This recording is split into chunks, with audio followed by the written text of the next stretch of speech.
Welcome to the Locked On Titans podcast. I am your host, Tyler Rowland. Titans fans, it is a Wednesday edition of the Locked On Titans podcast, and we have a ton of Tennessee Titans news to go over. The Titans fired some coaches on Tuesday. I'll tell you who those coaches were, and more importantly, who those coaches weren't.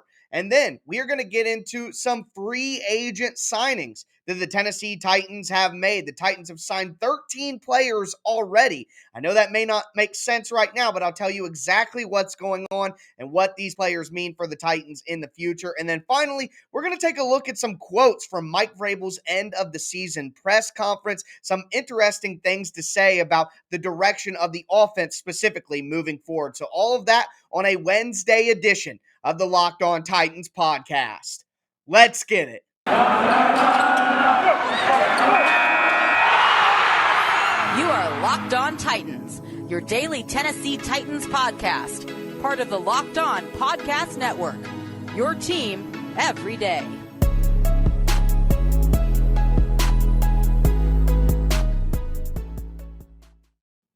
Titans fans, it is a Wednesday edition of the Locked On Titans podcast. Do want to let you guys know that today's show is brought to you by OnlineGambling.com, the place to be for all the latest gambling news and tips throughout the NFL playoffs. Visit OnlineGambling.com/NFL to get the edge over the competition throughout this year's playoffs. Also, want to thank you guys for making the Locked On Titans podcast your first listen every day. If this is your first ever listen to the Locked On Titans podcast, make sure you subscribe on whatever platform you do stream on all audio platforms. Also, can find it at the Locked On Titans YouTube channel. If you want to check out the podcast on video, subscribe over there. Smash that notification bell so you know when all of my content goes live. Throw a thumbs up on the video if you're watching on YouTube right now. Check me out on social media at Tic Tac Titans on Twitter, at Locked On Titans Pod on Facebook. My name is Tyler Rowland. I know I don't explain this a lot. I've been a Titans fan for over 20 years, been covering the team for quite some time now. Like to focus on the X's and O's, break down the tape, break down the film. And speaking of that, typically we do a rewatch Wednesday on the Wednesday show where I go over everything I saw on tape, from the coaches tape, the all 22 review, if you will. And I am going to do that for this Titans loss to the Bengals. But do got to tell you guys up front, I am running a little bit of a fever right now, feeling a tad bit under the weather. I'm sure people who listen to the show for quite some time can tell, but I'm addicted, and I love talking about Titans with you guys. Had to get on here and make sure that we had a Wednesday episode. And like I said, there's a lot of Tennessee Titans news to talk about. So we are going to dive into the tape on tomorrow's show on Thursday. And today we will talk about some coach firings that have taken place. The Tennessee Titans have let go of 4 coaches. But I'm here to tell you guys, unfortunately, none of those coaches were offensive coordinator Todd Downing. Surprisingly, the majority of these coaches come from the defensive side of the ball.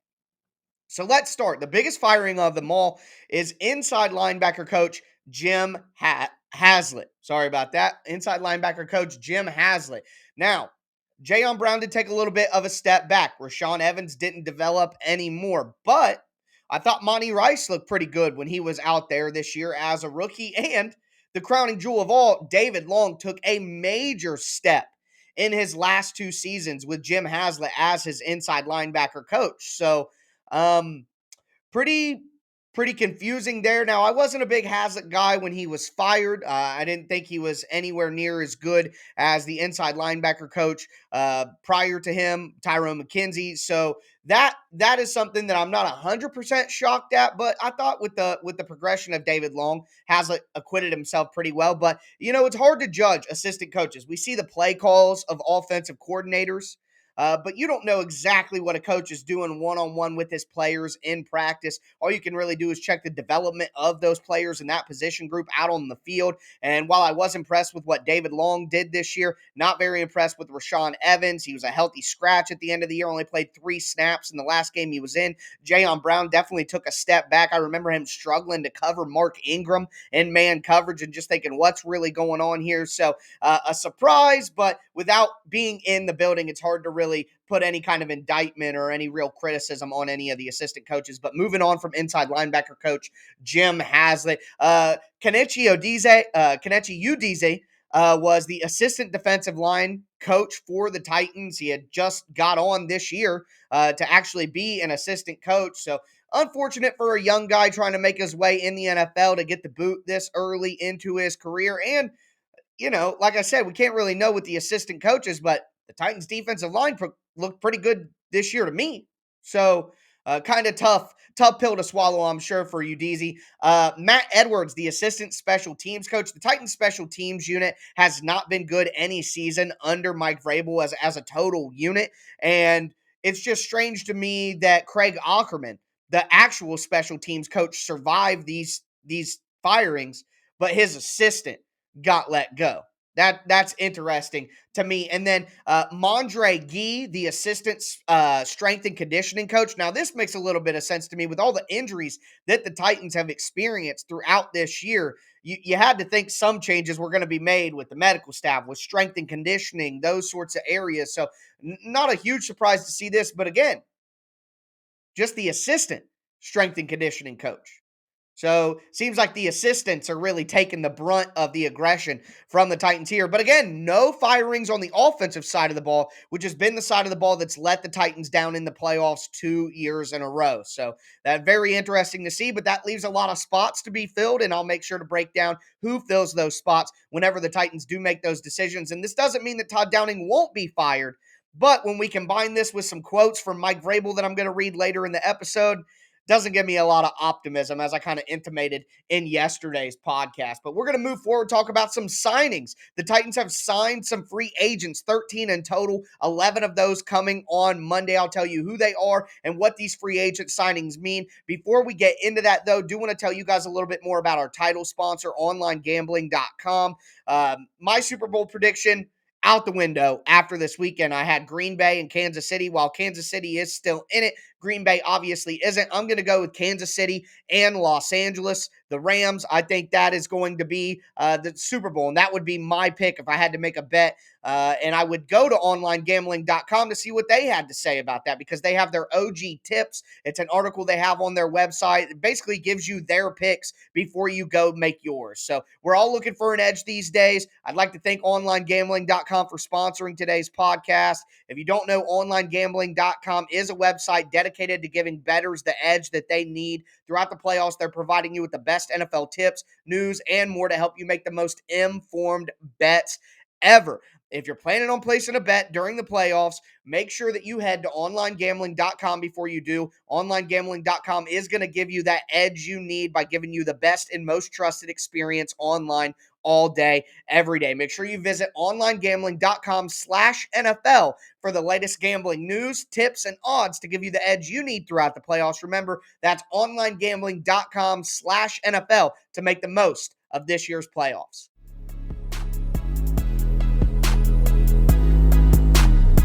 Titans fans, we are going to continue this Wednesday edition of the Locked On Titans podcast. We're going to talk about some free agent signings that the Titans have made, and you're scratching your head, touching your chin. Free agent signings this early? What's going on? How did I miss that? Well, I will explain. Before I get into it, I want to thank you guys again for making the Locked On Titans podcast your first listen every day. As for your second listen, check out the Peacock and Williamson NFL show, part of the Locked On Podcast Network. The Peacock and Williamson NFL show will be on location in LA for Super Week. You're going to get the most comprehensive and in-depth Super Bowl coverage by checking out the Peacock and Williamson NFL show all throughout Super Week. Make sure you guys go subscribe to that right now on any and all platforms. But as for these signings, all of these signings for the Titans are futures contracts. What does that mean? Well, I'm going to keep it simple with you guys because that's what I really like to do. It's a training camp invite. That's all. It's saying, hey, we want you in training camp. We want you on our 90-man roster to start things out. A lot of the time, these are your practice squad guys who weren't on the 53-man roster at the end of the year. You don't want them, out there lingering, being in limbo. And obviously, the Titans did a good job with our depth this year. 91 players on the roster throughout the year, an NFL record for a single season. A lot of these guys on the Titans practice squad probably would get scooped up by a different practice squad. But If you're the guy on the Titans practice squad, you're thinking, I've been with this organization for most of the season. They know me. I know them. This gives me my best opportunity to make a roster where I know the system. I can come in, playing fast, don't have to relearn new terminology, all of that. They already know me. They have interest in me already as well. So I'm going back to Tennessee. That has to be the thought process for most of these guys. And we'll go through the list. Wide receiver Cody Hollister, who obviously has been with the Titans for a couple of years now, on and off the roster, on and off the practice squad, had some actual game time for the Titans this year. He's basically a lesser version of Nick Westbrook-Akina. He's a less talented version of Nick Westbrook-Akina. That's what the situation is. And, it makes sense to have a guy like that around if you're the Titans. That's a role within your offense, that big third wide receiver that they're going to need to fill if anything were to ever happen. And we saw stuff happen this year. So it makes sense. Mason Kinsey, a fan favorite, Machine Gun Kinsey, as I like to call him. He is also going to be back. Had a couple of games on the active roster for the Titans. Really had a great performance in the preseason for the Titans specifically. He's a guy who I think could make the roster next year. I wouldn't be surprised to see Mason Kinsey actually on the 53-man roster to start for the Titans next year as he gets stronger, gets bigger, understands the offense more. Jamal Carter spent some time with the team during the regular season as well. Defensive back, mostly plays safety, but he's been with the Titans for some time. Halfway through the year, tight end Austin Fort, another signing. He's been with the organization. Makes sense to keep him around. A name that has stuck out to me since the preseason last year, Christian DeLauro. I know that he's more of a veteran guy, not really a young project guy, but just somebody who the Titans like to have as a depth piece on the practice squad with a futures contract. Stepped up a few times, especially during the preseason. I liked some of the things that I saw from him. Derwin Gray, another offensive lineman who can't quite say the same things as I can about Christian DeLauro, about Derwin Gray. Daniel Murner, who a lot of you guys will know has flirted with the Titans roster for quite a bit last couple of years. It's going to get a futures contract here. I don't really understand how he continues to do it.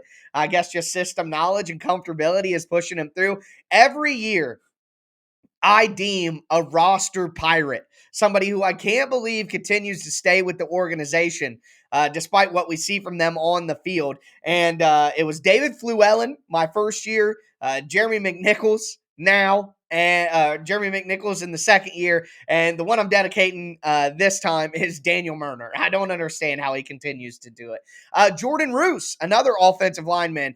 He's the Titans social media team really liked pumping him up. He had the crossbar face mask, really, tough look. He's got that typical Tennessee Titans offensive lineman, long, dark hair, big bodied guy, snarl at you, tough, mean, gritty, all those classic cliche words. But I like keeping Jordan Roos around and develop him a little bit more as an interior offensive lineman. On the defensive side, Joe Jones and Tazar Skipper, two outside linebackers, will be kept around. Jones did spend some time on the active roster throughout the year.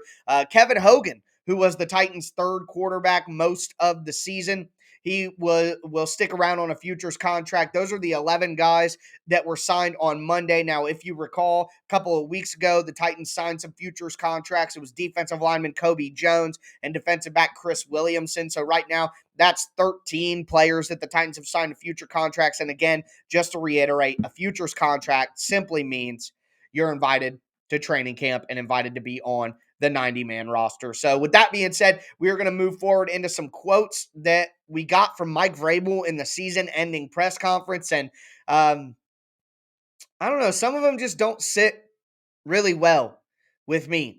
I guess there's no other way to put it. So I'll explain. Before we get into that, though, do want to tell you guys a little bit about a free app that any Titans fan who buys gas has to know about. It's called Get Upside. My listeners are earning cash back for every gallon of gas every time they fill up. Just download the free Get Upside app in the App Store or on Google Play right now. Use the promo code Touchdown. You're going to get 25 cents off per gallon or more on your first fill up, and that's cash back. Don't pay full price at the pump ever again. Get cash cash back using Get Upside. Download the app. Like I said, it's for free. Get Upside. Use the promo code Touchdown. You're going to get a bonus 25 cents per gallon or more on your first tank. So some people who drive a lot make up to $200-$300 a month in cash back. And there's no catch. The cash back gets added right to your Get Upside account, and you can cash out anytime directly to your bank account, your PayPal, or even to an e-gift card like for Amazon or other brands. Just download the free Get Upside app. Use the promo code Touchdown to get 25 cents per gallon or more cash back on your first tank. That's promo code Touchdown on the free Get Upside app. Also, do want to tell you guys a little bit about the best tasting protein bars in the galaxy from our friends over at Built Bar. It's a new year, and that means New Year's resolutions. If yours is about getting fit or eating healthy, make sure you include Built Bars in your plan. Yes, they're a protein bar, but they taste more like a candy bar. They're not chalky and waxy and hard to choke down. They're made out of 100% real chocolate. They have a ton of delicious flavors to choose from.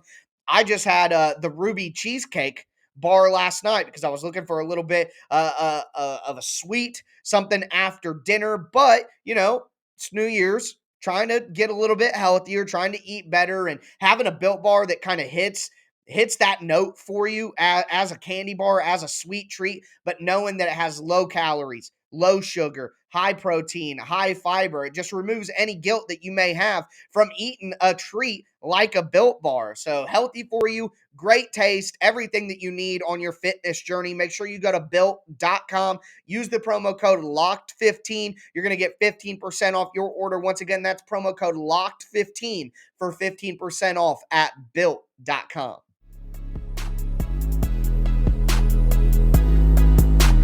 Titans fans, let's cap off this Wednesday edition of the Locked On Titans podcast. We're going to go over some quotes from Mike Vrabel. Before we get into that, I do want to remind you guys about the Locked On Bets podcast, hosted by your boy Q and handicapping expert Lee Sterling. They're going to give you daily picks, upset specials, Lee Sterling's lock of the day, all of that and more. So check out the Locked On Bets podcast presented by betonline.ag, part of the Locked On Podcast Network, wherever you get your podcast. But we're going to talk about some Mike Vrabel quotes from his end of the season press conference. Before we do, as I'm recording this, the Titans signed some more futures contracts. So since we just talked about 13 players that have already been signed, I want to give you 3 more. Defensive back Shaheem Carter, defensive back Rodney Clemens, and linebacker Nate Hall, all added to the training camp roster essentially for the Tennessee Titans. But with that in mind, we're going to get into some Mike Vrabel quotes. And I got to tell you guys, I was severely disappointed with some of these quotes that we got from Mike Vrabel and the direction that it may be heading the Titans in terms of some changes that we wanted to see. Obviously, hoping that offensive coordinator Todd Downing would be let go and replaced. Todd Downing didn't run a very good offense when he was with the Oakland Raiders in 2017.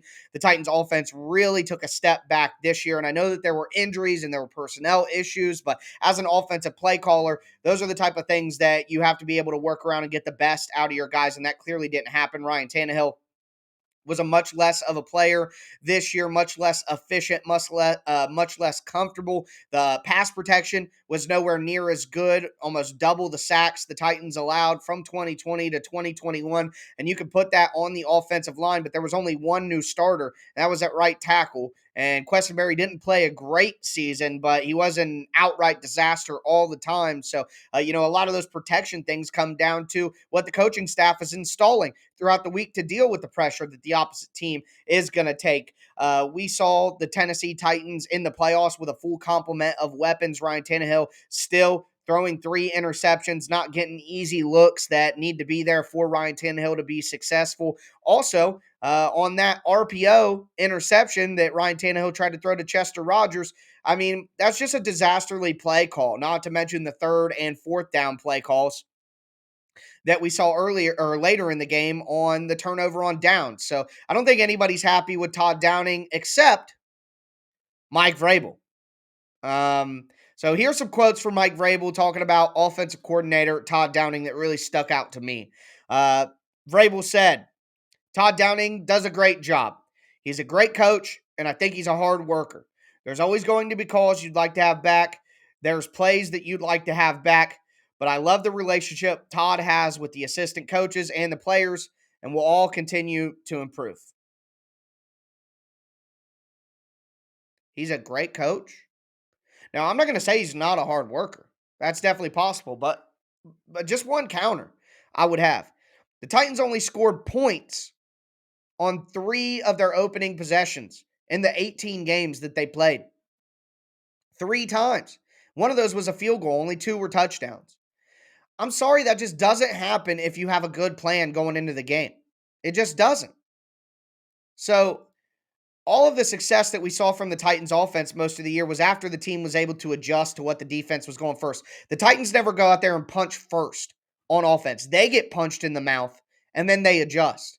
And while it's good that the Titans offense was able to make good adjustments throughout the season, throughout games, how much credit do we give Todd Downing for making in-game adjustments? Mike Vrabel talked about the fact that he's involved in the offense. I mean, it's possible that Mike Vrabel is the one giving these adjustments, or Ryan Tannehill is saying, hey, I'm seeing this, we're doing this, we need to do this. So I have a hard time giving all the credit for the in-game adjustments to Todd Downing when he always comes out with a terrible plan to start. See what I mean? I mean, it's just kind of hard to tie in hard, I'm not going to say that the dude doesn't work hard, but is he working efficiently? Is he working smart? Those are questions that I have, because if you're that hard of a worker, it's just hard for me to contemplate that you would come out and only have success and score points on 3 out of 18 drives to start the game. It seems like you're working real hard throughout the week, but you never have a good plan to start a game of how to attack a defense and put plays together. The mark of a good play caller and a really good offensive mind is to have a great opening game script, because they see what the defense likes to do and they know how to attack it right off the bat, and they make the defense adjust off that. Well, the Titans don't do that at all. So it's just hard for me to accept that comment. And when you see the firings that happened today or happened on Tuesday, I'm just not very optimistic that Todd Downing is going to be let go. Now, I'm going to give a shout out to my guy on Twitter, Nick Lombardi. And he said, what if the Titans fire Luke Steckel, the tight end coach, hire Tim Kelly as a tight end coach? He was a former tight end coach before he was an offensive coordinator. And then they kind of have a fallback plan midseason if they have to get rid of Todd Downing. And I understand that plan. It's a good thought from Nick. But just rip the Band-Aid off, man. Why are you going to do half measures and half steps? I just don't like operating in that way in general, but it does seem like something that Mike Vrabel would do. So that really stood out to me. Also, Mike Vrabel did talk about potential changes to the coaching staff. He said, we'll have meetings on that throughout the week, and there's some other things I'll have to put into consideration. Well, we saw the 4 firings that we got, but none of those were Todd Downing, so all of that kind of falls on deaf words for me. He talked about Ryan Tannehill as well, and I've been saying this all week. I think I'm going to rant about it later, but like Ryan Tannehill, while he definitely melted down in that game, he choked, whatever words you want to use, he's not a terrible quarterback. I still think, like I said yesterday, he's in the second tier of quarterbacks in the NFL. And if you put him in the right circumstances, he can be very good. I don't think what happened in 2019 and 2020 is a fluke per se.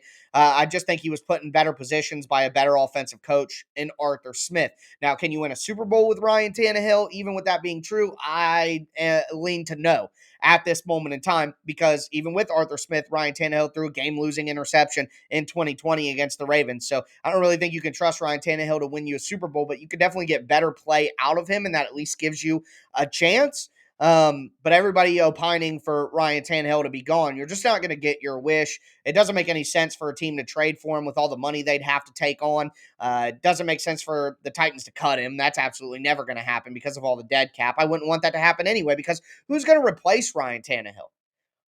I firmly believe that 2022 is the last year of the window for this kind of group of the Titans before they evolve to a new group. And there's no quarterback that's going to come in and be better than Ryan Tannehill right away. Definitely not any of those rookies.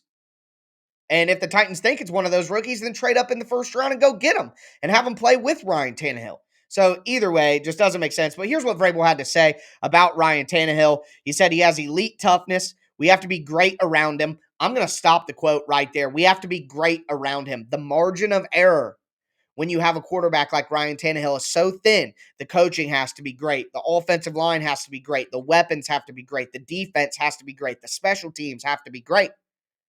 The margin of error when you don't have an elite quarterback is everything else has to be elite. That's the problem. If you have an elite quarterback, you can get away with some places not being elite. If you don't have an elite quarterback, then you can't.